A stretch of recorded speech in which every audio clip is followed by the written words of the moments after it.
নিজেকে বড় মনে করা এটা শয়তানের অ্যাটিটিউড। বিশ্বাসীরা কখনো নিজেকে বড় মনে করে না, তারা কখনো অ্যারোগ্যান্ট অ্যাটিটিউডের হতে পারে না। কারণ আল্লাহ রাসূল সাল্লাল্লাহু আলাইহি ওয়াসাল্লাম আমাদেরকে শিখিয়েছেন, আল্লাহুম্মা জাআল ফি আইনি সাগীরা ওয়া ফি আ'ইউনিন নাসি কাবীরা। হে আল্লাহ, আপনি আমার চোখে আমাকে ছোট বানান, মানুষের চোখে আপনি আমাকে বড় বানান।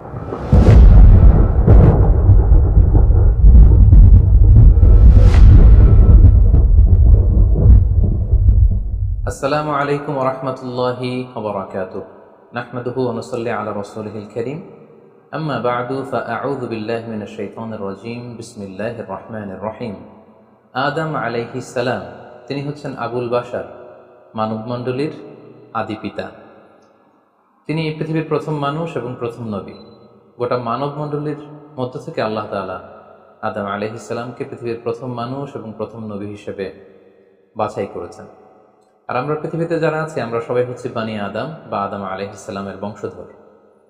আল্লাহ তাআলা আদম আলাইহিস সালামকে সৃষ্টি করার অনেক আগে এই পৃথিবীতে প্রথমে জিন তৈরি করেছিলেন। আল্লাহ তাআলা ইরশাদ করছেন, ওয়াল জান্না খলাকনাহু মিন ক্বাবলু মিন নারিস সামুম। আর আমি মানব জাতি সৃষ্টির অনেক আগে প্রজ্বলিত আগুনের শাখা থেকে জিন জাতিকে তৈরি করেছি। আল্লাহ তাআলা যখন আদম আলাইহিস সালামকে সৃষ্টি করবেন বলে চিন্তা করলেন, আল্লাহ তাআলা সিদ্ধান্তটি ফেরেশতাদের সাথে শেয়ার করলেন। আল্লাহ তাআলা বললেন, ইন্নী জাআইলুন ফিল আরদি খলিফা। ওহে ফেরেশতারা, আমি পৃথিবীতে আমার রিপ্রেজেন্টেটিভ, আমার প্রতিনিধি হিসেবে মানুষ তৈরি করতে যাচ্ছি।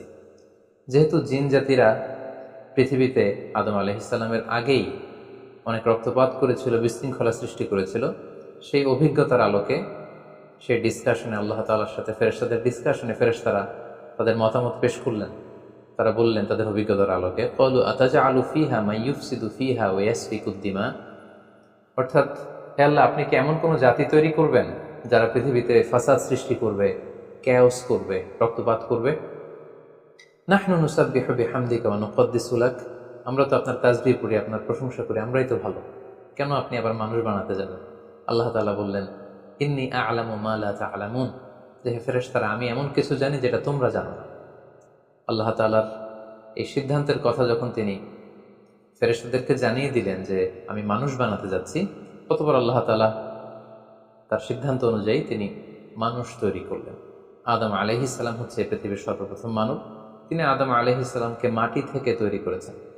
এই ভূপৃষ্ঠের যত জায়গায় যত ধরনের মাটি আছে, সব মাটিগুলোকে সেখান থেকে কিছু কিছু অংশ নিয়ে আল্লাহ তাআলা আদম আলাইহিস সালামকে তৈরি করলেন। আল্লাহ তাআলা ইরশাদ করছেন, ইন্নী খালিকুম বাশারাম মিন তিন। নিশ্চয় আমি মানব জাতিকে মাটি থেকে তৈরি করেছি।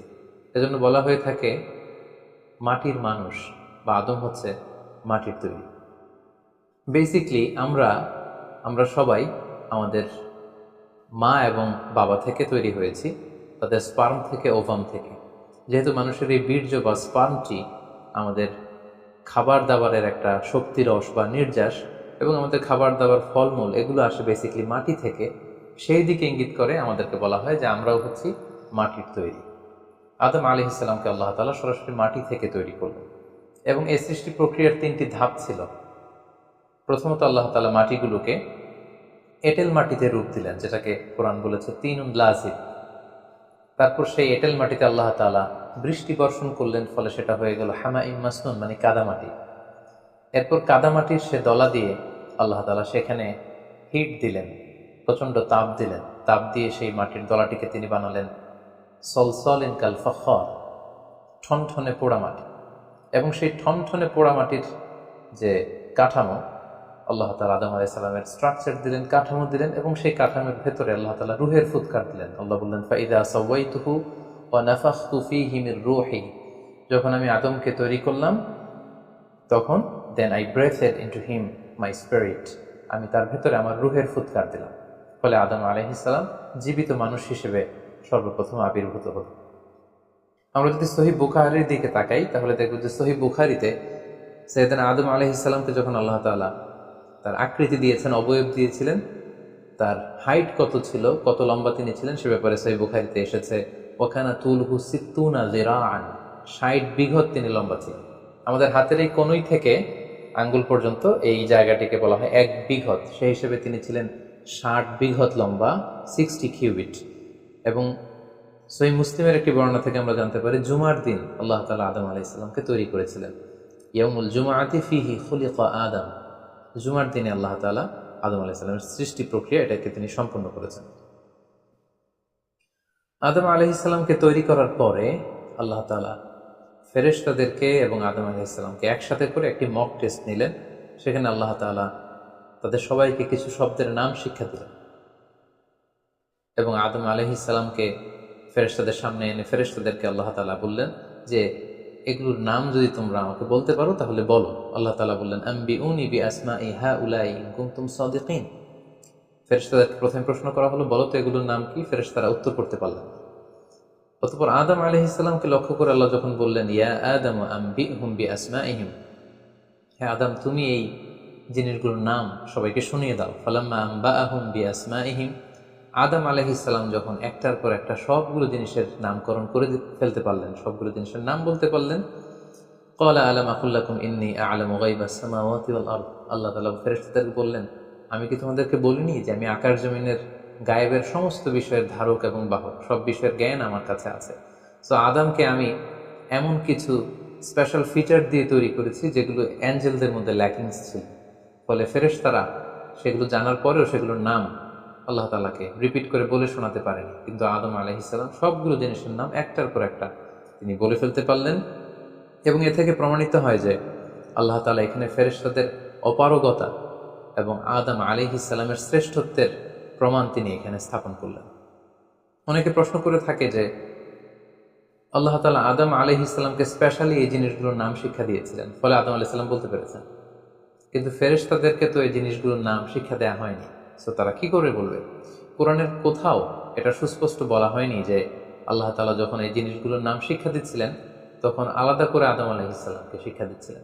বরং এমনও হতে পারে যে শেখানোর প্রক্রিয়াটি যখন চলছিল তখন ফেরেশতা এবং আদম তারা সকলেই উপস্থিত ছিল, কিন্তু আদম আলাইহিস সালামকে আল্লাহ তাআলা এমন কিছু মানবিক বৈশিষ্ট্য স্পেশাল ফিচার দিয়ে তৈরি করেছেন যার ফলে তিনি এগুলোর উত্তর করতে পেরেছিলেন।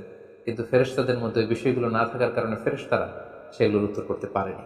ফেরেশতাদের সামনে আদম আলাইহিস সালামের শ্রেষ্ঠত্বের প্রমাণ হওয়ার পরে আল্লাহ তাআলা সকল ফেরেশতাদেরকে আদেশ করলেন যে তোমরা আদম আলাইহিস সালামকে একটা সম্মানসূচক সেজদা দাও, যেটাকে অনারারি প্রস্ট্রেশন বলে। আল্লাহ তাআলা বললেন উসজুদু লি আদম ফাসাজাদু ইল্লা ইবলিস আবা ওয়াস্তাকবারা ওয়া কানা মিনাল কাফিরিন।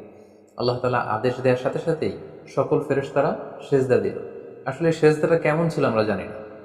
আমরা সাধারণত রুকু করলে we just bow down our head just little bit, আমরা আমাদের মাথা একটু নিচু করি।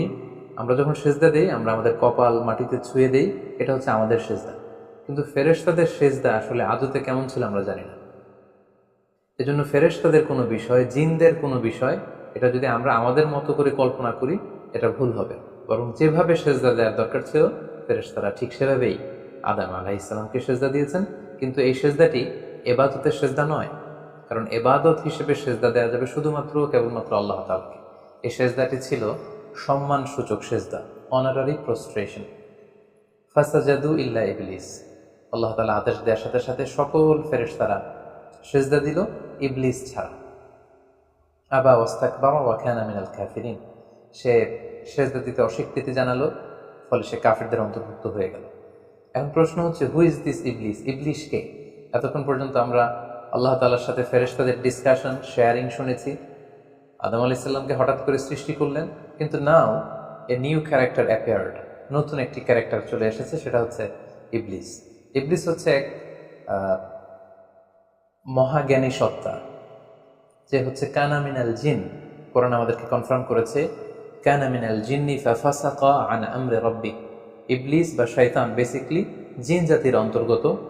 আমরা আমাদের আদম আলাইহিস সালামের আলোচনার শুরুতেই বলেছি যে আল্লাহ তাআলা মানব সৃষ্টির আগে এই পৃথিবীতে জিন তৈরি করেছিলেন। ইবলিস হচ্ছে সেই জিনের অন্তর্গত।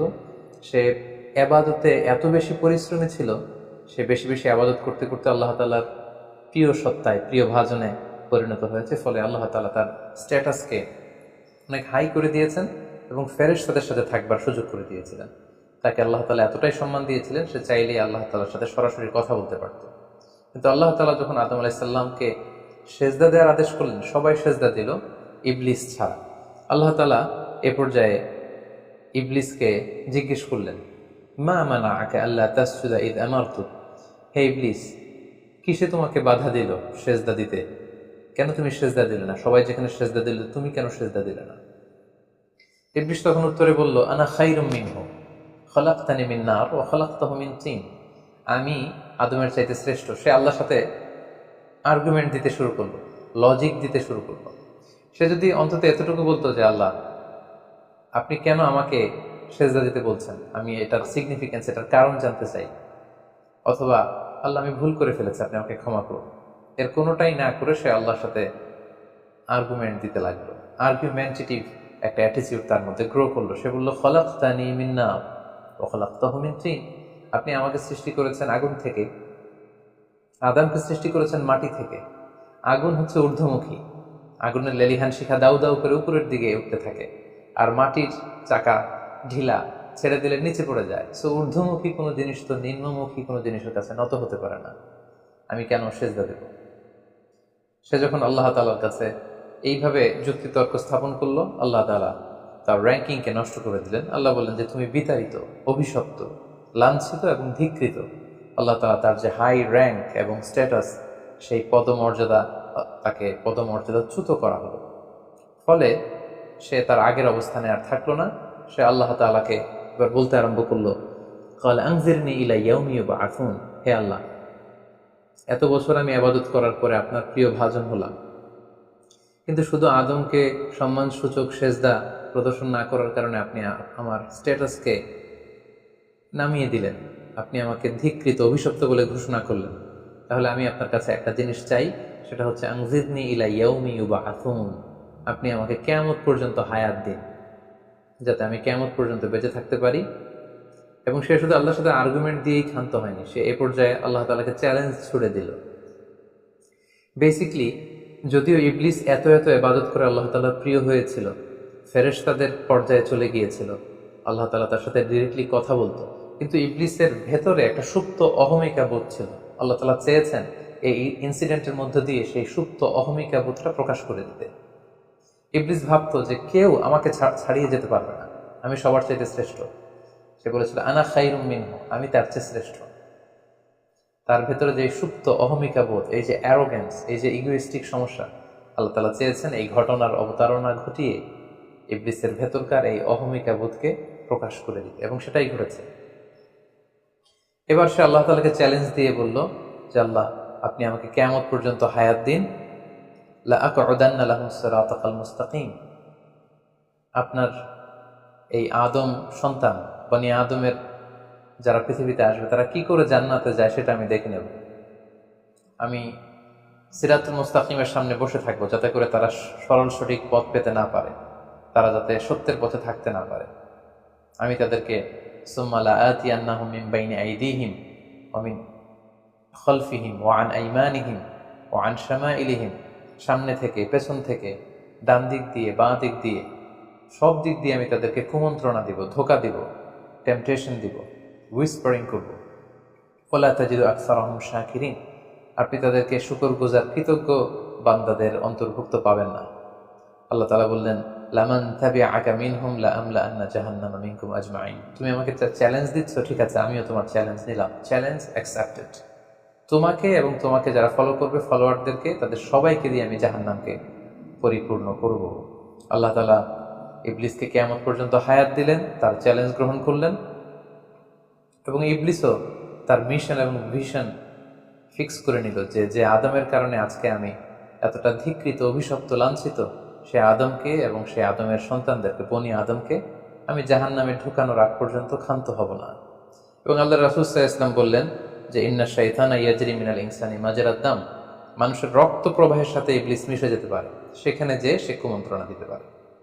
সেই ঘটনার পর থেকে আল্লাহ তাআলার সৃষ্টির, দুইটি শক্তিশালী সৃষ্টির মধ্যে তৈরি হয়ে গেল চিরশত্রুতা, চির বিদ্বেষ, চিরদ্বন্দ্ব, শয়তান আর বনি আদম। আদম আলাইহিস সালামকে যখন সেজদা করতে বলা হলো, সবাই সেজদা করলো, কিন্তু ইবলিস সেজদা করলো না।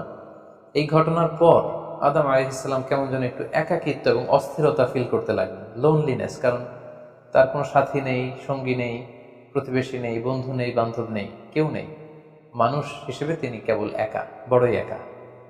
তার এই অস্থিরতা, তার এই একাকিত্ব, তার এই লোনলিনেসকে আল্লাহ তাআলা বুঝতে পেরে তার একজন সঙ্গিনী তৈরি করলেন। তিনি হচ্ছেন হাওয়া আলাইহিস সালাম, এই পৃথিবীর প্রথম মানবী। এবং আল্লাহ তাআলা বললেন ওয়াজআলা মিনহা যাওজাহা লিয়াসকুনা ইলাইহা। আল্লাহ তাআলা তার থেকেই তার একজন সাথী, তার সঙ্গিনী তৈরি করলেন, যার সান্নিধ্যে যে স্থির হতে পারে, সে প্রশান্তি পেতে পারে। অন্যত্র আল্লাহ তাআলা বলছেন খালাকা মিনহা যাওজাহা ওয়া বাসসা মিনহুমা রিজালান কাসীরা ওয়া নিসাআ। আল্লাহ তাআলা আদমের মধ্য থেকেই তার সাথীকে বা তার জোড়াকে অর্থাৎ হাওয়াকে তিনি তৈরি করলেন, এবং এই আদম আর হাওয়া থেকে গোটা বিশ্বের সকল মানব মণ্ডলীকে তিনি তৈরি করেছেন। আদম আলাইহিস সালামের কোন জায়গা থেকে হাওয়া আলাইহিস সালামকে তৈরি করা হয়েছে? সহিহ বুখারীতে এসেছে খুলিকনা মিন তিলা, পাঁজরের হাড় থেকে। আদম আলাইহিস সালামের বাম পাঁজরের উপর দিকের বাঁকা হাড় থেকে আল্লাহ তাআলা হাওয়া আলাইহিস সালামকে তৈরি করেছেন। হাওয়া শব্দটি এসেছে আরবি শব্দ হাই থেকে। হাই মানে জীবিত, প্রাণবন্ত। যেহেতু জীবন্ত আদম থেকে ওনাকে সৃষ্টি করা হয়েছে, তাই তাকে হাওয়া বলা হয়। অথবা আদম আলাইহিস সালাম হাওয়া আলাইহিস সালামের সঙ্গ পেলেই তিনি উজ্জীবিত হয়ে ওঠেন, প্রাণোচ্ছল হয়ে ওঠেন, এজন্য ওনাকে হাওয়া বলা হয়। তাহলে পৃথিবীর প্রথম মানবী হাওয়া আলাইহিস সালামকে আল্লাহ তাআলা আদম আলাইহিস সালামের নিঃসঙ্গতা, একাকিত্ব এবং লোনলিনেস যে ফিলিংটা, এটা দূর করার জন্য তার একজন সঙ্গী তিনি ঠিক করে দিলেন, আদম এবং হাওয়া। ইংরেজিতে বলা হয় অ্যাডাম অ্যান্ড ইভ। এবং আল্লাহ তাআলা তাদের দুজনকে জান্নাতে থাকবার পারমিশন দিলেন। আল্লাহ তাআলা বললেন ওয়াকুলনা ইয়া আদম উসকুন আনতা ওয়া যাওজুকাল জান্নাহ। আদম, তুমি আর তোমার স্ত্রী বা তোমার সঙ্গিনী দুজনে মিলে জান্নাতে থাকো। তবে এক্ষেত্রে কিছু ডুজ এন্ড ডোন্টস আছে, কিছু ওয়ার্নিং আছে, কিছু প্রিকশন আছে। সেটা হচ্ছে ওয়াকুলা মিনহা রাগাদান হাইসু শি'তুমা। এই বাগানে, এই জান্নাতের যেখান থেকে মনে যায় তৃপ্তি সহকারে তোমরা উভয়ে খাও, কিন্তু ওয়ালা তাকরাবা হাযিহি শাজারাতা ফাতাকুনা মিনাল যালিমিন।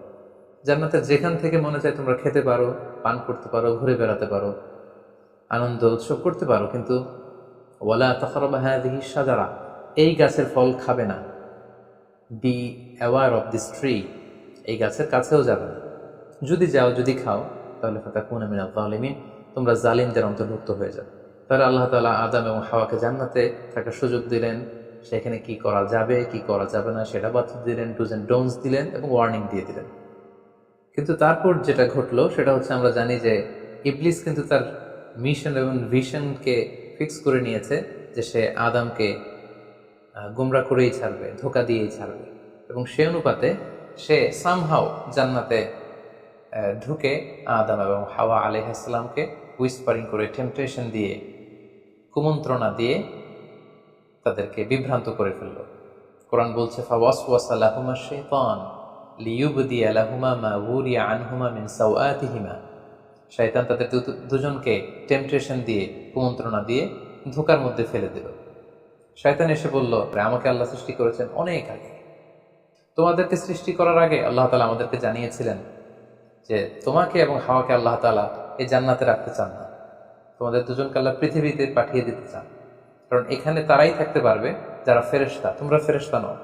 আর এখানে পার্মানেন্টলি থাকার জন্য, রেসিডেন্সিয়াল পারমিটের জন্য একটা জিনিস লাগে, সেটা হচ্ছে ওই গাছের ফল খেতে হয়। যারা ওই গাছের ফল খেয়ে ফেলবে তারা এখানকার চিরকালীন বাসিন্দা হয়ে যাবে, তারা কখনো পৃথিবীতে যাওয়া লাগবে না। তো এই জন্য আল্লাহ তাআলা তোমাদেরকে ফল খেতে নিষেধ করেছেন ওই গাছে। তোমরা যদি ওই গাছের ফল খেয়ে ফেলো তাহলে তোমরা এখানকার চিরস্থায়ী অধিবাসী হয়ে যাবে। কোনোভাবেই আল্লাহ তাআলা তোমাদেরকে এখান থেকে তাড়াতে পারবেন না। কিন্তু আল্লাহ তাআলা চাইছেন তোমাদেরকে এখান থেকে তাড়িয়ে পৃথিবীতে পাঠিয়ে দিবেন। আমি তোমাদেরকে কসম করে বলছি, আমি তোমাদের ওয়েল উইশার, শুভাকাঙ্ক্ষী। শয়তান বলল যে ওয়াকাসামাহুমা ইন্নী লাকুমা মিনান নাসিহিন, নিশ্চয় আমি তোমাদের জন্য শুভাকাঙ্ক্ষী, তোমরা আমার কথা শোনো। যদি এখানে আরামে দিনাতিপাত করতে চাও তাহলে তোমরা এই ফল খাও, ফলে তোমাদেরকে আর কোথাও যাওয়া লাগবে না। আদম আলাইহিস সালাম আল্লাহ তাআলার সে দেয়ার ডুজ এন্ড ডোন্টস, সে ওয়ার্নিং এর কথা ভুলে তিনি এবং তার স্ত্রী ওই নিষিদ্ধ ফল থেকে খাওয়া শুরু করলেন। এবং খাওয়ার সাথে সাথেই ফালাম্মা যাকা শাজারাতা বাদাত লাহুমা সাওআতুহুমা ওয়া তাফিকা ইয়াখসিফানি আলাইহিমা মিন ওয়ারাকিল জান্নাহ। ওই নিষিদ্ধ গাছের ফল খাওয়ার সাথে সাথেই আদম আলাইহিস সালাম এবং হাওয়া আলাইহিস সালামের গায়ে যে জান্নাতি পোশাক ছিল, অটোমেটিক্যালি সেই পোশাক খুলে পড়তে আরম্ভ করলো। ওনারা উলঙ্গ হয়ে যেতে লাগলেন। তড়িঘড়ি করে ওনারা জান্নাতের বিভিন্ন পাতা এনে বিভিন্ন লতা পাতা এনে ওনাদের প্রাইভেটকে ওনারা ঢাকলেন, এবং তখনই ওনারা বুঝতে পারলেন আমরা কি করলাম, আমরা তো মহাভুল করে ফেলেছি, আমরা তো আল্লাহ তাআলার আদেশকে অমান্য করেছি। আল্লাহ তাআলার সাথে সাথে বললেন, আলাম আনহাকুমা আন তিলকুমা শাজারা, আদম এটা তোমরা কি করলে, আমি তো এটা কখনো এক্সপেক্ট করিনি, আমি কি তোমাদেরকে নিষেধ করিনি এই গাছের ফল খেতে, এবং আমি কি তোমাদেরকে বলে দেইনি যে ইন্না শাইতানা লাকুম আদুউম মুবিন, শয়তান তোমাদের সুস্পষ্ট চিরশত্রু, কেন তোমরা এই কাজটা করলে? আদম আলাইহিস সালাম এবং হাওয়া আলাইহিস সালাম ওনারা লজ্জিত হলেন, ওনাদের কাজের জন্য ওনারা লজ্জিত হলেন। আল্লাহ তাআলা বলছেন, ওয়ালাকাদ আহিদনা ইলা আদামা মিন ক্বাবলু ফানাসিয়া ওয়ালাম নাজিদ লাহু আজমা, আমি আদমকে ওসিয়ত করেছিলাম যে এই কাজটা তুমি করো না, কিন্তু আদম আলাইহিস সালাম ভুলে গিয়েছেন। আল্লাহ তাআলার আদেশ পালনে আল্লাহ বলছেন আমি আদমকে দৃঢ় প্রত্যয়ী পাইনি। ফলে আদম আলাইহিস সালাম এবং হাওয়া আলাইহিস সালাম ওনারা নিজেদের ভুল বুঝতে পারলেন এবং অনুতপ্ত হলেন, লজ্জিত হলেন, আল্লাহ তাআলার কাছে ক্ষমা চাইতে লাগলেন। আল্লাহ তাআলা তাদেরকে ক্ষমার কিছু বাক্য শিখিয়ে দিলেন। ফাতালাক্কা আদামু মির রাব্বিহি কালিমাত, কিছু বাক্য শিখিয়ে দিলেন। সেই বাক্যগুলো কি ছিল? সেগুলো ছিল রব্বানা যালামনা আনফুসানা ওয়া ইল্লাম তাগফির লানা ওয়া তারহামনা লানাকুনান্না মিনাল খাসিরিন, হে আল্লাহ আমরা জুলুম করে ফেলেছি আমাদের নাফসের উপর, আমরা ভুল করেছি, আপনি যদি আমাদেরকে ক্ষমা না করেন, যদি রহম না করেন, আমরা তো ক্ষতিগ্রস্তদের অন্তর্ভুক্ত হয়ে যাব।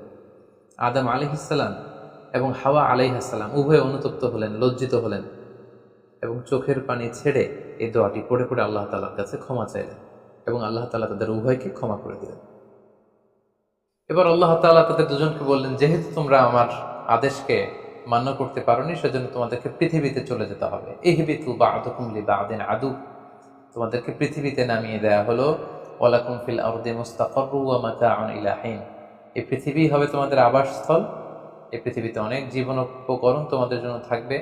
ফিহা তাহিয়াউন ওয়া ফিহা তামুতুন ওয়া মিনহা তুখরাজুন, you live there, you die there, and you will be resurrected from there. তোমরা পৃথিবীতে বসবাস করবে, পৃথিবীতেই তোমাদের মৃত্যু হবে, এবং এই পৃথিবীর কবর থেকেই, মাটি থেকেই তোমাদেরকে আবার আমি পুনরুত্থান করব, and this is my decision. Adam আলাইহিস সালাম এবং হাওয়া আলাইহিস সালাম পৃথিবীর প্রথম মানব এবং মানবীকে জান্নাত থেকে আল্লাহ তাআলা পৃথিবীতে নামিয়ে দিলেন, এবং আল্লাহ বললেন যে তোমাদেরকে নামিয়ে দিয়ে আমি ক্ষান্ত হচ্ছি না।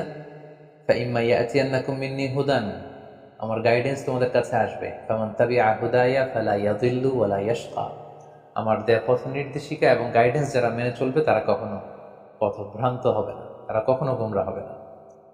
অতঃপর আল্লাহ তাআলা তাদের দুজনকে পৃথিবীতে নামিয়ে দিলেন। আদম এবং হাওয়া কোথায় নামিয়ে দিলেন এ ব্যাপারে ঐতিহাসিকদের মধ্যে মতভেদ পাওয়া যায়।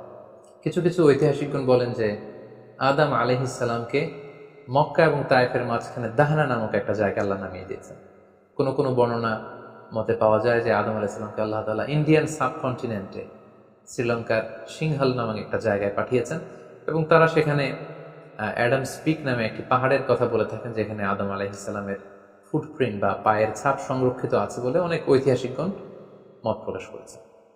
হাওয়া আলাইহিস সালামকে সৌদি আরবের জেদ্দা নগরীতে আল্লাহ তাআলা নাজিল করেন বলে অনেক ঐতিহাসিকগণ মতামত দিয়েছেন। তাহলে তারা পৃথিবীর এক এক দিকে এক একজন, অনেকদিন পরে তারা দুজন সৌদি আরবের জাবালে রাহমা, যেখানে বিদায় হজের ভাষণ দিয়েছিল আল্লাহ রাসূল সাল্লাল্লাহু আলাইহি ওয়াসাল্লাম, ময়দানটাকে বলা হয় ময়দানুল আরাফাত, আরাফাতের ময়দানে ওনারা আবার রিইউনাইটেড হয়েছেন এই পৃথিবীর বুকে।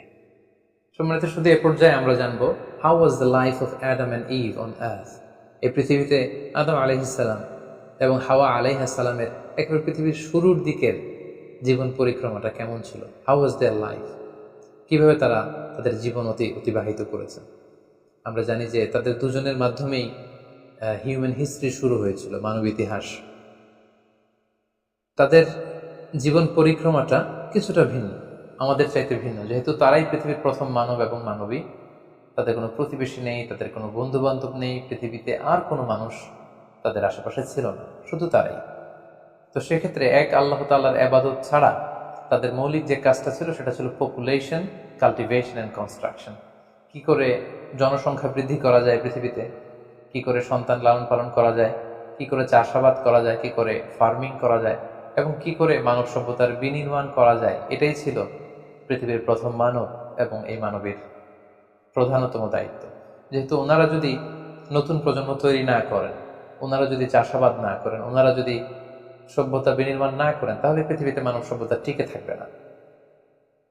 ফলে মৌলিক আবাদতের পাশাপাশি এগুলোই ছিল ওনাদের কাজ। আল্লাহ তাআলা সব শিখিয়ে দিলেন কিভাবে গাছ রোপণ করতে হয়, কিভাবে চাষাবাদ করতে হয়, কিভাবে ছাগল গরু এগুলো লালন পালন করতে হয়, এবং সেখান থেকে কিভাবে দুধ দহন করে নিজেদের খাবারের যোগান দিতে হয়। বেসিকলি আদম আলাইহিস সালামের কাছে যে সহিফাগুলো নাজিল হয়েছিল, সেখানে শরীয়তের মূলনীতির চাইতে কিভাবে পৃথিবী আবাদ করতে হবে এই বিষয়গুলোই বেশি স্থান পেয়েছিল। এক্ষেত্রে সবচেয়ে মজার ব্যাপার হচ্ছে আদম আলাইহিস সালামের এই জীবন পরিক্রমার সবচেয়ে গুরুত্বপূর্ণ একটি মজার বিষয় হচ্ছে যে কিছুদিন পরেই তাদের কুলকে আলোকিত করে, তাদের সংসারকে আলোকিত করে নতুন প্রজন্ম আসতে শুরু করলো। এবং আদম আলাইহিস সালাম এবং হাওয়া আলাইহিস সালামের মাধ্যমে যে সন্তানরা পৃথিবীতে আসতো, তারা ছিল অলওয়েজ টুইন বেবি বা যমজ সন্তান হিসেবে আসতো। সর্বপ্রথম আল্লাহ তাআলা তাদেরকে একটি সন্তান, একটি ছেলে সন্তান এবং একটি মেয়ে সন্তান দিয়ে ধন্য করলেন, এবং তারা তাদের নাম রাখলেন, ছেলেটির নাম রাখলেন কাবিল, মেয়েটির নাম রাখলেন আকলিমা। এবং তারপরের বছর আবারও হাওয়া আলাইহিস সালাম গর্ভবতী হয়ে সন্তান জন্ম দিলেন। সেক্ষেত্রেও একটি ছেলে একটি মেয়ে, কারণ এই ছেলে মেয়েদের বিয়ে দেওয়ার তখন পদ্ধতি ছিল, এই বছর যেই ছেলে জন্মগ্রহণ করেছে সেই ছেলের সাথে পরের বছরের মেয়ের বিয়ে হতো, এবং এই বছর যে মেয়ে জন্মগ্রহণ করেছে তার সাথে পরের বছরের ছেলের সাথে এভাবে ক্রসিং সিস্টেমে বিয়ে হতো। যেহেতু পৃথিবীতে আর কোনো মানুষ তাদের আশেপাশে ছিল না, ফলে নিজেদের ভাই বোনদের মধ্যে বিয়ে হতো, তবে উলট পালট করে। তো এর ফলে বাই ডিফল্ট আদম আলাইহিস সালামের ছেলে কাবিলের ভাগ্যে এসে জুটল তার পরের টার্নের যে বোন জন্মগ্রহণ করেছে হাবিলের সাথে, তার নাম ছিল লাবুদা। লাবুদার সাথে কাবিলের বিয়ে হবে এবং হাবিলের সাথে ইকলিমার বিয়ে হবে, এটাই ফিক্স করা হলো। কিন্তু এখানে একটি সমস্যা দেখা দিল, সেটি হচ্ছে ইকলিমা ছিল খুবই সুন্দরী, she was a very beautiful lady. ফলে কাবিল এটা মেনে নিতে পারেনি। সে প্রশ্ন উত্থাপন করলো যে কেন আমি লাবুদাকে বিয়ে করব? লাবুদা হচ্ছে কিছুটা শ্যামলা প্রকৃতির, আমি তাকে বিয়ে করব না, বরং আমার সাথে আমার যে বোন জন্মগ্রহণ করেছে সে ইকলিমাকে আমি বিয়ে করব। আদম আলাইহিস সালাম বললেন, না, এটা আল্লাহর দেয়া আদেশ। তোমার সাথে তোমার যে যমজ বোন জন্মগ্রহণ করেছে তাকে তুমি বিয়ে করতে পারবে না, বরং তোমার পরে হাবিল এবং লাবুদা যে জন্মগ্রহণ করেছে সে লাবুদা হবে তোমার স্ত্রী, এবং তোমার সাথে তোমার যে বোন আকলিমা জন্মগ্রহণ করেছে সে আকলিমা হবে হাবিলের স্ত্রী। কিন্তু কাবিল এটা সহজে মেনে নিতে পারেনি। ফলে সে এখানে প্রশ্ন উত্থাপন করলো এবং সে বলল যে আমি আকলিমাকে বিয়ে করতে চাই। দেখা দিল এক মহা সমস্যা। তখন আল্লাহ তাআলা আদম আলাইহিস সালামকে জানিয়ে দিলেন, ঠিক আছে, হাবিল এবং কাবিলকে কুরবানি করতে বলো, যার কুরবানি কবুল হবে সেই আকলিমাকে পাবে। এবং তখন কোরবানির সিস্টেম ছিল, কোরবানি করে চলে আসার পরে আকাশ থেকে আগুন এসে যেই কোরবানিকে ঝলসে দিত, সেই কোরবানিটা আল্লাহ তাআলার কাছে কবুল হয়েছে বলে ধরে নেওয়া হতো। আদম আলাইহিস সালামের ছেলে কাবিল বেসিকলি চাষি ছিল, সে এক বস্তা গম আল্লাহ রাস্তায় কোরবানি করলো।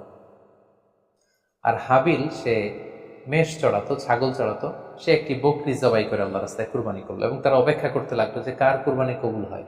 দেখা গেল আকাশ থেকে আগুন এসে হাবিলের বকরি বা ছাগলটাকে ঝলসে দিয়েছে, কিন্তু কোনো আগুন এসে কাবিলের গমের বস্তাকে বা গমের স্তূপকে ঝলসে দেয়নি। ফলে প্রমাণিত হলো যে হাবিলের কুরবানি আল্লাহ তাআলার দরবারে কবুল হয়েছে, এবং আল্লাহ তাআলার দেয়া আগের বিধান অনুযায়ী হাবিলই আকলিমাকে বিয়ে করার সুযোগ পাবে। এই কথাটি আল্লাহ তাআলা খুব সুন্দর করে কোরআনুল কারীমে উল্লেখ করেছেন। আল্লাহ বলছেন, ফাতুকুব্বিলা মিন আহাদিহিমা ওয়া লাম ইউতাকাব্বাল মিনাল আখার। তাদের একজনের কুরবানি কবুল হলো, আরেকজনেরটি হলো না। ফলে হাবিল আকলিমাকে বিয়ে করার সুযোগ পেল। কিন্তু কাবিল এতে আরো প্রচন্ড জেলাসি ফিল করতে লাগলো।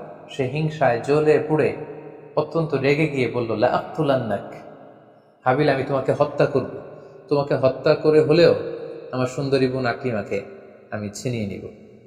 তখন হাবিল বলতে লাগলো যে, লাইন বাসাত্তা ইলাইয়া ইয়াদাকা লিতাকতুলানি মা আনা বিবাসিতি ইয়াদিয়া ইলাইকা লিআকতুলাক। অর্থাৎ, হে কাবিল, তুমি যদি আমাকে হত্যা করতে অগ্রগামী হও, হাত বাড়াও, আমি আমার হাতকে বাড়াবো না তোমাকে আঘাত করার জন্য। কারণ তুমি যদি আমাকে হত্যা করো তাহলে আমার পাপ, তোমার পাপ সবটাই তোমার ঘাড়ে বর্তাবে, আর আমি এত বড় পাপ কাজ কখনোই করতে চাই না।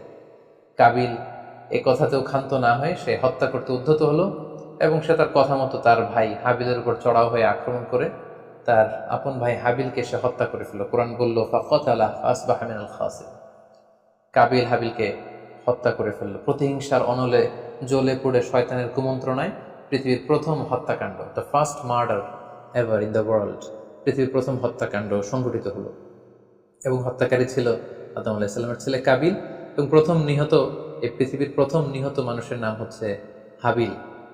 সহিহ বুখারীতে আল্লাহ রাসূল সাল্লাল্লাহু আলাইহি ওয়াসাল্লাম ইরশাদ করেছেন, আউয়ালু মান সান্নাল কতলা, কাবিল হচ্ছে ওই ব্যক্তি যে পৃথিবীতে সর্বপ্রথম হত্যা ট্র্যাডিশন চালু করেছে। কাবিলের আগে কেউই পৃথিবীতে হত্যাকাণ্ড ঘটায়নি, ফলে হাবিল হচ্ছে পৃথিবীর প্রথম শহীদ বা প্রথম নিহত মানুষ। এবং কাবিল যেহেতু এই হত্যার ট্র্যাডিশন করেছে, এই মার্ডারের ট্র্যাডিশন করেছে, ফলে পৃথিবীতে যারাই এই বিচার বহির্ভূত হত্যা বা অন্যায়ভাবে কাউকে হত্যাকাণ্ডের সাথে জড়িত হবে তার একটি পার্সেন্টেজ গুণা কিয়ামত পর্যন্ত কাবিলের ভাগেও এটি যেতে থাকবে। এখন যে মজার ব্যাপারটি ঘটেছে সেটি হচ্ছে, কাবিল যখন হাবিলকে আক্রমণ করেছে, হাবিলকে নিহত করেছে, হত্যা করার পরে হাবিল লাশ হয়ে শুয়ে রইল। কারণ কাবিল যখন হাবিলকে আক্রমণ করেছে, হাবিলের গা থেকে যখন ব্লিডিং হয়েছে, সে ছটফট করতে করতে এক পর্যায়ে মারা গেল। কিন্তু মারা যাওয়া কাকে বলে এটাও পৃথিবীর কেউ জানতো না। কাবিল নিজেও বুঝতে পারেনি যে এইভাবে আমি আঘাত করলে হাবিল এইভাবে মরে যাবে, তার ব্লিডিং হবে। মৃত্যু কি এটা তারা জানে না, কারণ এই পর্যন্ত এই পৃথিবীতে কেউ তো মারা যায়নি। ফলে সে দেখলো যে কিছুক্ষণ আগে আমার ভাই হাবিল আমার সাথে কথা বলছিল, এখন হাবিল আর কথা বলে না, চুপ করে শুয়ে আছে, নড়ে না চড়ে না। কাবিল তার ভাইকে কাঁধে নিয়ে ঘুরতে লাগলো। কি করবে, সে কথা বলে না কেন? কারণ এটা যে মৃত্যু, দিস ইজ দ্য ডেথ, এটা তাদের জানা ছিল না। এবং তার ভাইয়ের লাশকে সে কি করবে সে নিজে বুঝতে পারছিল না।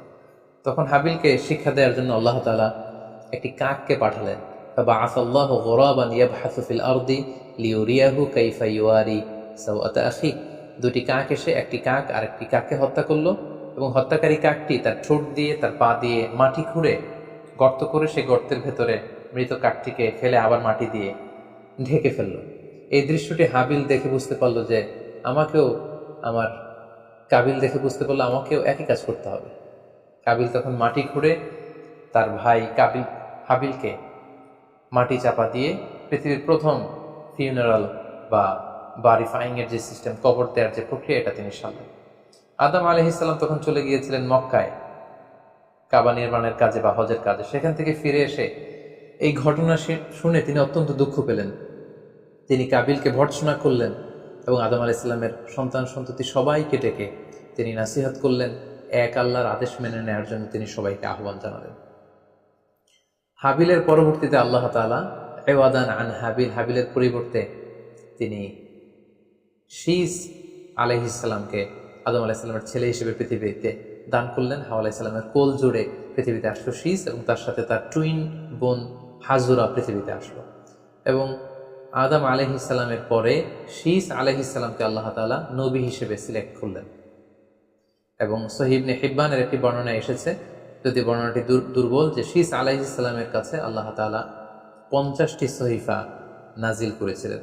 দেখতে দেখতে আদম আলাইহিস সালাম তার জীবনের 1000 বছর পূর্ণ করলেন। তিনি বয়োবৃদ্ধ হয়ে আসলেন এবং তার এই নবুয়তের দায়িত্ব আল্লাহ তাআলা শীস আলাইহিস সালামের কাঁধে দেওয়ার পরে আদম আলাইহিস সালামের পৃথিবী থেকে বিদায় নিলেন। কোথায় তাকে কবর দেওয়া হয়েছে? ঐতিহাসিকদের মধ্যে একাধিক মত পাওয়া যায়। কোনো কোনো বর্ণনা মতে ওনাকে মক্কাতে কবরস্থ করা হয়েছে, কোনো কোনো ঐতিহাসিক বর্ণনা মতে ওনাকে বাইতুল মাকদাসে কবরস্থ করা হয়েছে। আর ঠিক এভাবেই পৃথিবীর প্রথম মানব এবং প্রথম নবী আদম আলাইহিস সালাম এই পৃথিবী থেকে বিদায় নিয়ে পরপারে পাড়ি জমালেন। সম্মানিত শুধু আদম আলাইহিস সালামের এই জীবনী থেকে আমাদের জন্য কি শিক্ষা? কেন আল্লাহ তাআলা কালামুল্লাহ মাজিদে কোরআন কারিমে নবীদের ঘটনাগুলো বর্ণনা করেছেন? কেন আদম আলাইহিস সালামের ঘটনা আমাদেরকে শুনিয়েছেন? নিশ্চয়ই এর পেছনে কারণ রয়েছে। সেটি হচ্ছে আমরা যাতে করে এই জীবনী থেকে আমাদের প্রাত্যহিক জীবনের জন্য শিক্ষা, লেসন, এগুলো যাতে গ্রহণ করতে পারি। আদম আলাইহিস সালামের বর্ণাঢ্য জীবনী থেকে, সংগ্রামী জীবনী থেকে আমরা কি শিখতে পারি, কি কি লেসন আমাদের জন্য রয়েছে, এ পর্যায়ে আদম আলাইহিস সালামের জীবনী থেকে শিক্ষাগুলো আমরা আলোচনা করব। আদম আলাইহিস সালামের জীবনী থেকে প্রথম যে শিক্ষাটা আমরা পাই সেটা হচ্ছে সৃষ্টির জন্য অহংকার করা বা অ্যারোগেন্স এটা শোভা পায় না। অহংকার করা এটা হচ্ছে স্রষ্টার বৈশিষ্ট্য। কোনো সৃষ্টি কখনো অহংকার করতে পারে না। আল্লাহ তাআলা বলেছেন হাদিসে কুদসিতে, আল কিবরিয়া উরিদা ই, অহংকার হচ্ছে আমার চাদর, এজন্য যে অহংকার করবে ওকে আমি জাহান্নামে নিক্ষেপ করব। কিন্তু শয়তানের ক্ষেত্রে আমরা এই মিস্টেকটাই দেখেছি। সে অহংকারের ফাঁদে পা দিয়ে আল্লাহ তাআলার আদেশ অমান্য করেছে এবং সে ধিক্কৃত অভিশপ্ত একটা সত্তায় পরিণত হয়েছে এবং সে বলেছে যে আনা খায়রুম মিনহু, আমি আদমের চাইতে শ্রেষ্ঠ। কোনো বিশ্বাসী, কোনো প্র্যাকটিসিং মুসলিম কখনো নিজেকে বড় মনে করতে পারে না। ইসলাম আমাদেরকে এটা শেখায় না। নিজেকে বড় মনে করা এটা হচ্ছে শয়তানের স্বভাব, যেটা আমরা আদম আলাইহিস সালাম এবং শয়তানের যে ঘটনা ইনসিডেন্ট সেখান থেকে আমরা জানতে পারলাম। নিজেকে বড় মনে করা এটা শয়তানের অ্যাটিটিউড। বিশ্বাসীরা কখনো নিজেকে বড় মনে করে না, তারা কখনো অ্যারোগ্যান্ট অ্যাটিটিউডের হতে পারে না। কারণ আল্লাহ রাসূল সাল্লাল্লাহু আলাইহি ওয়াসাল্লাম আমাদেরকে শিখিয়েছেন, আল্লাহুম্মা জাআল ফি আইনি সাগীরা ওয়া ফি আ'ইউনিন নাসি কাবীরা, হে আল্লাহ আপনি আমার চোখে আমাকে ছোট বানান, মানুষের চোখে আপনি আমাকে বড় বানান। আপনি নিজেকে কখনো বড় বলে উপস্থাপন করতে পারবেন না। আপনি বড় এটা আপনার মুখে বলা শোভা পায় না, বরং আপনি বড় কিনা ছোট এটা মানুষ প্রমাণ করবে, সেটা মানুষ ডিসাইড করবে। এজন্য আল্লাহ রাসূল সাল্লাল্লাহু আলাইহি ওয়াসাল্লাম বলতেন, হে আল্লাহ আমার চোখে আপনি আমাকে ছোট বানান, মানুষের চোখে আপনি আমাকে বড় বানান। তাহলে আদম আলাইহিস সালাম এবং ইবলিসের এই ঘটনা থেকে আমরা প্রথম যে শিক্ষাটা পাই সেটা হচ্ছে আমরা যেন কখনো আমাদের অন্তরে অহমিকা বোধ লালন না করি, আমরা যেন এই ইগোইস্টিক সমস্যাতে না ভুগি, আমরা কখনো যেন অহংকারী না হই, বরং আমরা যেন বিনয়ী হতে পারি। বিনয়ী বান্দাদেরকে আল্লাহ তাআলা পছন্দ করেন। নিজেকে বড় মনে করা এটা হচ্ছে শয়তানের স্বভাব এবং সে নিজেকে বড় মনে করেই চির অভিশপ্ত হিসেবে চিহ্নিত হয়েছে। আদম আলাইহিস সালামের ঘটনা থেকে আরও একটি শিক্ষা আমরা যেটি পাই সেটি হচ্ছে শয়তানের প্রথম মিশন ছিল মানুষের দেহ থেকে পোশাক খুলে ফেলা। আই রিপিট, আমি আবারও বলছি, মানুষের দেহ থেকে পোশাক খুলে ফেলা, নগ্নতা বা অশ্লীলতা, এটা হচ্ছে শয়তানের প্রধান হাতিয়ার।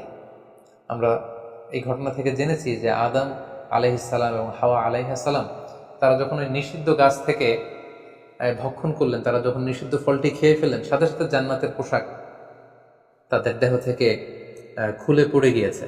এবং কেন আদম আলাইহিস সালাম এবং হাওয়া আলাইহিস সালামকে শয়তান ওয়াসওয়াসা দিয়েছিল?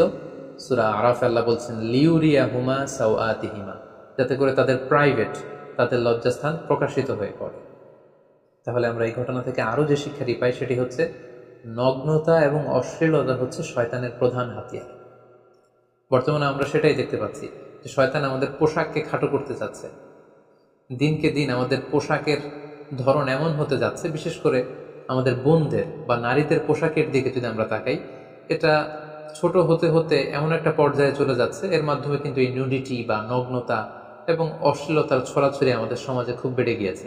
এবং এটা ছিল শয়তানের প্রধান হাতিয়ার।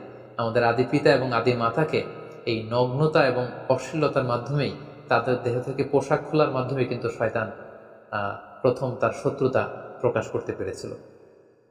এবং কারা আসলে আমাদের শত্রু, কে আমার শত্রু কে আমার বন্ধু, এটা আমাদেরকে জানতে হবে। আল্লাহ তাআলা খুব সুস্পষ্টভাবে কোরআনে বলেছেন যে ইন্নাহু লাকুম আদুউম মুবিন, তোমরা শয়তানের পদাঙ্ক অনুসরণ করো না, কারণ শয়তান হচ্ছে তোমাদের সুস্পষ্ট শত্রু। সো কে আমার বন্ধু কে আমার শত্রু, এ ব্যাপারে যেন আমরা সুস্পষ্ট একটি ধারণা পেতে পারি, এই জন্য কোরআন আমাদেরকে জানিয়েছে শয়তান হচ্ছে আমাদের প্রকাশ্য শত্রু। আদম আলাইহিস সালামের এই স্টোরি থেকে আমরা আরও একটি শিক্ষা পাই, সেটা হচ্ছে আল্লাহ তাআলা যখন জান্নাতে আদম এবং হাওয়া আলাইহিস সালামকে থাকার সুযোগ দিলেন, আল্লাহ বললেন ওয়ালা তাকরাবা হাযিহিশ শাজারা, খবরদার যেটা মনে চায় খাও, কিন্তু ওই গাছের কাছেও যেও না। আল্লাহ তাআলা কিন্তু বলেননি ওই গাছের ফল খেও না, আল্লাহ বলেছেন কাছেও যেও না। এটা একটা কোরআনিক টার্ম, কাছেও যাওয়া যাবে। ফল খাওয়া তো দূর কি বাত, ওই গাছের ফল খাওয়া তো অনেক পরের কথা, আগে কাছে গেলেই না ফল খাওয়া না খাওয়ার প্রসঙ্গটা আসে। এজন্য আল্লাহ তাআলা সাবধান করে বলে দিয়েছিলেন কাছেও যেও না। এটা কোরআনের একটা টার্ম। অশ্লীলতার ব্যাপারে যখন আল্লাহ আমাদেরকে সাবধান করেছেন, আল্লাহ বলেছেন ওয়ালা তাকরাবুজ জিনা, অশ্লীলতার কাছেও যেও না। যেখানে আল্লাহ তাআলা আমাদেরকে শিখাচ্ছেন যে কাছেও যেও না, কিন্তু আমরা আমাদের দেশে কাছে আসার গল্পের নাম কিন্তু এখন শুনছি। আমরা মোস্ট রিসেন্টলি কিছু বছর আগে ক্লোজ আপ ওয়ানের কাছে আসার দুর্দান্ত সব গল্প নিয়ে তারা কিছু প্রোগ্রাম করেছিলেন, সেখানে তরুণ তরুণীদেরকে খুব বেশি কাছে আসার জন্য তারা একে অপরের কাছে আসা, লাভ স্টোরিগুলো শেয়ার করা, এগুলো তারা প্রমোট করেছে। কিন্তু তার বিপরীতে কোরআনিক পয়েন্টস অফ ভিউ যদি আমরা দেখি, সেখানে কিন্তু আমরা ভিন্ন কনসেপশন দেখতে পাই। সেখানে কোরআন আমাদেরকে বলেছে যে কাছেও যাওয়া যাবে না, তোমরা কাছেও যেও না। সো এই বিষয়টি যেন আমরা মনে রাখবার চেষ্টা করি। আদম আলাইহিস সালামের ঘটনা থেকে আরও একটি শিক্ষা আমরা পাই, সেটা হচ্ছে শয়তান সবসময় আমাদেরকে অস্থির বানাতে চেষ্টা করে। মানে আমার আরও লাগবে, আমার আরও চাই, আমার আরও পেতে হবে। যেমন জান্নাতে নিঃসন্দেহে আদম এবং হাওয়া আলাইহিস সালামের জন্য কোনো অভাব ছিল না, সব কিছু সেখানে ছিল। তারপরেও কেন তাদেরকে, যেটাকে নিষিদ্ধ করা হয়েছে, ওই ফল কেন খাওয়া লাগবে? শয়তান এসে সেই কাজটাই করেছে। শয়তান বোঝাতে যাচ্ছে তোমাদের আরও লাগবে, আরও। এই অফুরন্ত খাবার এবং নাজ নেয়ামতে তোমাদের হবে না, বরং যেটা আল্লাহ নিষেধ করেছে ওইটাতেই যেতে হবে। সো এটা হচ্ছে শয়তানের একটা ধোঁকা দেওয়ার পদ্ধতি। শয়তান সবসময় আমাদেরকে আরও চাই, আমাদের আরও লাগবে, আরও পাওয়ার জন্য শয়তান আমাদেরকে উৎসাহিত করে। এরকম আরও আরও করে যখন আমরা এসবের পেছনে ছুটতে থাকি, ফলে আমরা অস্থির হয়ে উঠি। শয়তান কখনোই চায় না আমরা যেন প্রশান্ত চিত্তের অধিকারী থাকি, আমরা যেন ধীরস্থির থাকি। আপনি যখনই ধীরস্থির হবেন, আল্লাহর সিদ্ধান্তে যখন আপনি সন্তুষ্ট হবেন, তখনই আপনার মনে একটা প্রশান্তি চলে আসবে। ফলে আপনি তখন আল্লাহকে নিয়ে ভাবার সুযোগ পাবেন, আপনার জীবনকে নিয়ে সন্তুষ্ট হবেন। তখন আপনার মধ্যে একটা কামনেস, একটা ট্রাঙ্কুইলিটি চলে আসবে। কখনোই শয়তান এটা চায় না, বরং শয়তান সবসময় একটা প্রতিযোগিতার মধ্যে রেখে আরও লাগবে, আরও চাই, এরকম একটা উন্মাদনা, অস্থিরতা শয়তান সবসময় আমাদের মধ্যে ছড়িয়ে দিতে চায়। এই গল্প থেকে আমরা আরো একটি জিনিস শিখতে পারি, সেটা হচ্ছে দ্য পাওয়ার অফ দোয়া। দোয়ার যে কত বড় শক্তি। একটু খেয়াল করে দেখুন যে আল্লাহ তাআলা শয়তানের দোয়াও কিন্তু ফিরিয়ে দেয়নি, কিন্তু আমরা অল্পতে নিরাশ হয়ে যাই। শয়তান বলেছিল, আল্লাহ তুমি আমাকে চিরকাল বেঁচে থাকার সুযোগ দাও, লম্বা হায়াত দাও। আল্লাহ এই দোয়া কবুল করলেন। শয়তান বললেন, আল্লাহ আমি ডানে বায়ে সামনে পেছনে সব দিক থেকে যেন আদম এবং হাওয়াকে, মানুষকে কুমন্ত্রণা দিতে পারি, তুমি সুযোগ দাও। আল্লাহ সুযোগ দিলেন, আল্লাহ দোয়া কবুল করলেন। শয়তান বলল, আল্লাহ আমি যেন মানুষের শিরায় উপশিরায় রক্তের প্রবাহের ভেতরে ঢুকে যেন আমি টেম্পটেশন দিতে পারি। আল্লাহ তাআলা এটাও কবুল করলেন। তো যে আল্লাহ তাআলা শয়তানের দোয়া কবুল করে ফেলতে পারেন, সে আল্লাহ তাআলাকে আমাদের দোয়া কবুল করবেন না? অবশ্যই করবেন। তো সেক্ষেত্রে দোয়ার মতো দোয়া করতে হবে। সিনসিয়ার দোয়া ইজ লাইক এ মিসাইল। আপনি যদি সিনসিয়ারলি দোয়া করেন, এটা মিসাইলের মতো। মিসাইল হামলা করলে যেমনি লক্ষ্যবস্তুতে যে ভেদ করে, তেমনি দোয়ার মতো যদি দোয়া করা যায়, চাওয়ার মতো যদি আল্লাহ তাআলার কাছে চাওয়া যায়, সেই দোয়াটাও আল্লাহ তাআলা কবুল করবেন। দোয়া ইটস অ্যান আর্ট, এটা একটা শিল্প। কেমন করে চাইতে হয়, কেমন করে দোয়া করতে হয়, সেটাও জানতে হয়। সো আমরা যখন আল্লাহ তাআলার কাছে চাইবো, আমরা যেন খুব সিনসিয়ারলি চাই। 5 নাম্বার যেই শিক্ষাটি আমরা পাই, সেটা হচ্ছে রিপেন্টেন্স, অনুতপ্ত হওয়া। শয়তানও আল্লাহর আদেশ অমান্য করেছে, আদম আলাইহিস সালামও আদেশ অমান্য করেছে। আল্লাহ বলেছেন সেজদা দাও, শয়তান সেজদা না দিয়ে আদেশ অমান্য করল। আল্লাহ তাআলা আদমকে বলেছেন এই গাছের কাছে যেও না, আদম আলাইহিস সালাম ভুল করে খেয়ে তিনিও আদেশ অমান্য করলেন। পার্থক্যটা কোথায়? পার্থক্য হচ্ছে শয়তান ভুল করে সে ভুলের উপর অটল থেকে গিয়েছিল, অহংকার করেছিল। কিন্তু আদম আলাইহিস সালাম ভুল করে তিনি অনুতপ্ত হয়েছিলেন। শয়তান ভুল করে ভুলের উপর স্থির থাকে, আর আল্লাহর প্রিয় বান্দারা ভুল করে তারা আল্লাহ তাআলার কাছে ক্ষমা চায়। আমরা মানুষ হিসেবে আমাদের ভুল হতেই পারে, এটা খুবই স্বাভাবিক। কুল্লুকুম খাত্তা, তোমরা সবাই পাপী। ওয়া খায়রুল খাত্তাইনা তাওয়াবুন, এই পাপীদের মধ্যে সবচেয়ে শ্রেষ্ঠ পাপী হচ্ছে যে পাপী পাপ করার পরে আল্লাহ তাআলার কাছে তওবা করে, অনুতপ্ত হয়। অনুতপ্ত বান্দার চোখের পানির যে কত পাওয়ার! জাহান্নামের আগুন কোনো কিছু দিয়ে নেভানো সম্ভব না, কিন্তু অনুতপ্ত বান্দার চোখের পানি দিয়ে জাহান্নামের আগুন নিভে যায়। একজন বান্দা যখন ভুল করে, পাপ করে, ভুল বুঝতে পেরে অনুতপ্ত হয়ে চোখের পানি ছাড়ে, তার চোখের পানি চোখ বেয়ে, তার নাকের ডগা বেয়ে মাটিতে পড়ার আগেই আল্লাহ অনুতপ্ত বান্দার সব গুনাহ মাফ করে দেন। তাই আমরা যেন আল্লাহ তাআলার কাছে অনুতপ্ত হতে পারি। শয়তান আল্লাহকে সেদিন চ্যালেঞ্জ দিয়ে বলেছিল, আল্লাহ আমি দেখে নেব কি করে তুমি তোমার বান্দাদেরকে জান্নাতে ঢুকাও। আল্লাহ তাআলা বললেন, চ্যালেঞ্জ অ্যাকসেপ্টেড, তোমার চ্যালেঞ্জকে আমি গ্রহণ করলাম।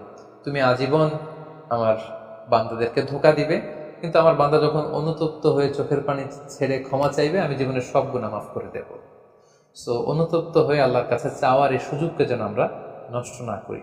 আমরা যেন ভুল করলে আল্লাহ তাআলার কাছে ক্ষমা চাই, আমরা যেন তাওবা করে ফিরে আসি। 6 নম্বর যে শিক্ষাটি আমরা আদম আলাইহিস সালামের গল্প থেকে পাই সেটা হচ্ছে our life is full of struggle. আমাদের জীবনটা হচ্ছে খুবই স্ট্রাগল করে এই জীবনটাকে লিড করতে হয়। এখানে অনেক ইফোর্ট দিতে হয়। দুনিয়াকে বলা হয় দারুল আসবাব, পরিশ্রম করে লড়াই করে নিজের অবস্থানকে এখানে জানান দিতে হয়। প্রতিকূল পরিবেশে কিভাবে আপনি টিকে থাকবেন, দুর্যোগ মোকাবেলা করে কিভাবে আপনি টিকে থাকবেন, সেটার শিক্ষা কিন্তু এই পৃথিবীতে আছে।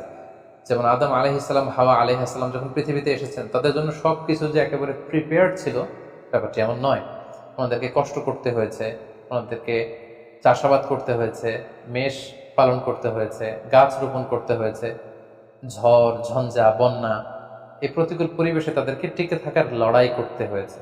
ফলে এই পৃথিবীতে টিকে থাকতে হলে লড়াই করতে হয়, সংগ্রাম করতে হয়। এই জীবনটা হচ্ছে সংগ্রামময় একটি জীবন। ফলে আদম আলাইহিস সালামের এই সংগ্রামী জীবন থেকে আমরা এটাও বুঝতে পারি যে এখানে আমাদেরকে টিকে থাকার জন্য লড়াই করে করে নিজের অস্তিত্বের জানান দিতে হবে। সর্বশেষ আদম আলাইহিস সালামের জীবনী থেকে যে আমরা শিক্ষাটি পাই সেটা হচ্ছে এই পৃথিবীতে অনেক ধরনের ফিতনা আছে, এর মধ্যে নারী ঘটিত ফিতনা একটি বড় ধরনের ফিতনা। এবং এই পৃথিবীর প্রথম যে হত্যাকাণ্ড সেটা নারী ঘটিত কারণেই হয়েছে। এবং সহিহ মুসলিম আল্লাহ রাসূল সাল্লাল্লাহু আলাইহি ওয়াসাল্লাম বলেছেন, ফাইন্না আউওয়ালা ফিতনাতি বানি ইসরাঈল কানাত ফিন নিসা। বনি ইসরাইলের প্রথম ফিতনাও নারীদের ব্যাপারেই ঘটেছে। এবং আল্লাহ রাসূল বলেছেন, আমার পরে তোমাদের জন্য নারীদের ফিতনার চাইতে বড় কোনো ফিতনা আমি রেখে যাইনি। ফলে এই নারী ঘটিত ফিতনা থেকে আমাদেরকে সাবধান থাকতে হবে। বর্তমানেও যখন আমরা পত্রপত্রিকা খুলি, প্রায় কিন্তু আমরা এই ধরনের অশ্লীলতা, নগ্নতা, ধর্ষণের মতো জঘন্য ঘটনার কথা আমরা শুনি। এতে করে আমরা বুঝতে পারছি যে নারী ঘটিত ফিতনাটা আসলেই অনেক বড় ফিতনা। এক্ষেত্রে আসলে নারীদেরকে ব্লেম করা হচ্ছে না, এক্ষেত্রে উভয়ই সমানভাবে অপরাধী। নারী পুরুষ উভয়কে আল্লাহ তাআলা তাদের চোখকে অবনমিত রাখতে বলেছেন। এই হাদিস দ্বারা এটা প্রমাণ হয় না যে নারীদেরকে ব্লেম করা হচ্ছে, বরং ঘটনাটা যেহেতু নারী কেন্দ্রিক, সেহেতু নারী ঘটিত ফিতনার কারণে পৃথিবীতে প্রথম হত্যাকাণ্ড ঘটেছে এবং এখনো এ জাতীয় ঘটনার কারণে অনেক ধরনের ফাসাদ ফিতনা সমাজে ছড়িয়ে পড়ছে। সো আমাদেরকে আদম আলাইহিস সালামের জীবনী থেকে আরো একটি শিক্ষা হচ্ছে, এই নারী ঘটিত ফিতনা থেকে বেঁচে থাকার জন্য নারী পুরুষ উভয়কেই তাদের নজর বা দৃষ্টির লাগাম টেনে ধরতে হবে। দৃষ্টিকে যদি আমরা নিয়ন্ত্রণ করতে না শিখি তাহলে ফিতনা কমানো সম্ভব না। আল্লাহ রাসূল সাল্লাল্লাহু আলাইহি ওয়াসাল্লাম বলেছেন, আন-নাযার সাহমুন মিন সিহামি ইবলিস। দৃষ্টি হচ্ছে শয়তানের বিষ মাখানো তীরবানের মধ্য থেকে একটি তীর। এই বিষ মাখানো তীর দিয়ে শয়তান নারী পুরুষকে কাবু করে অশ্লীলতার পথের দিকে নিয়ে যায়।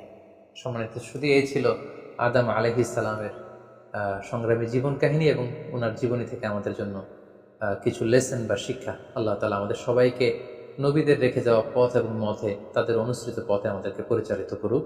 আসসালামু আলাইকুম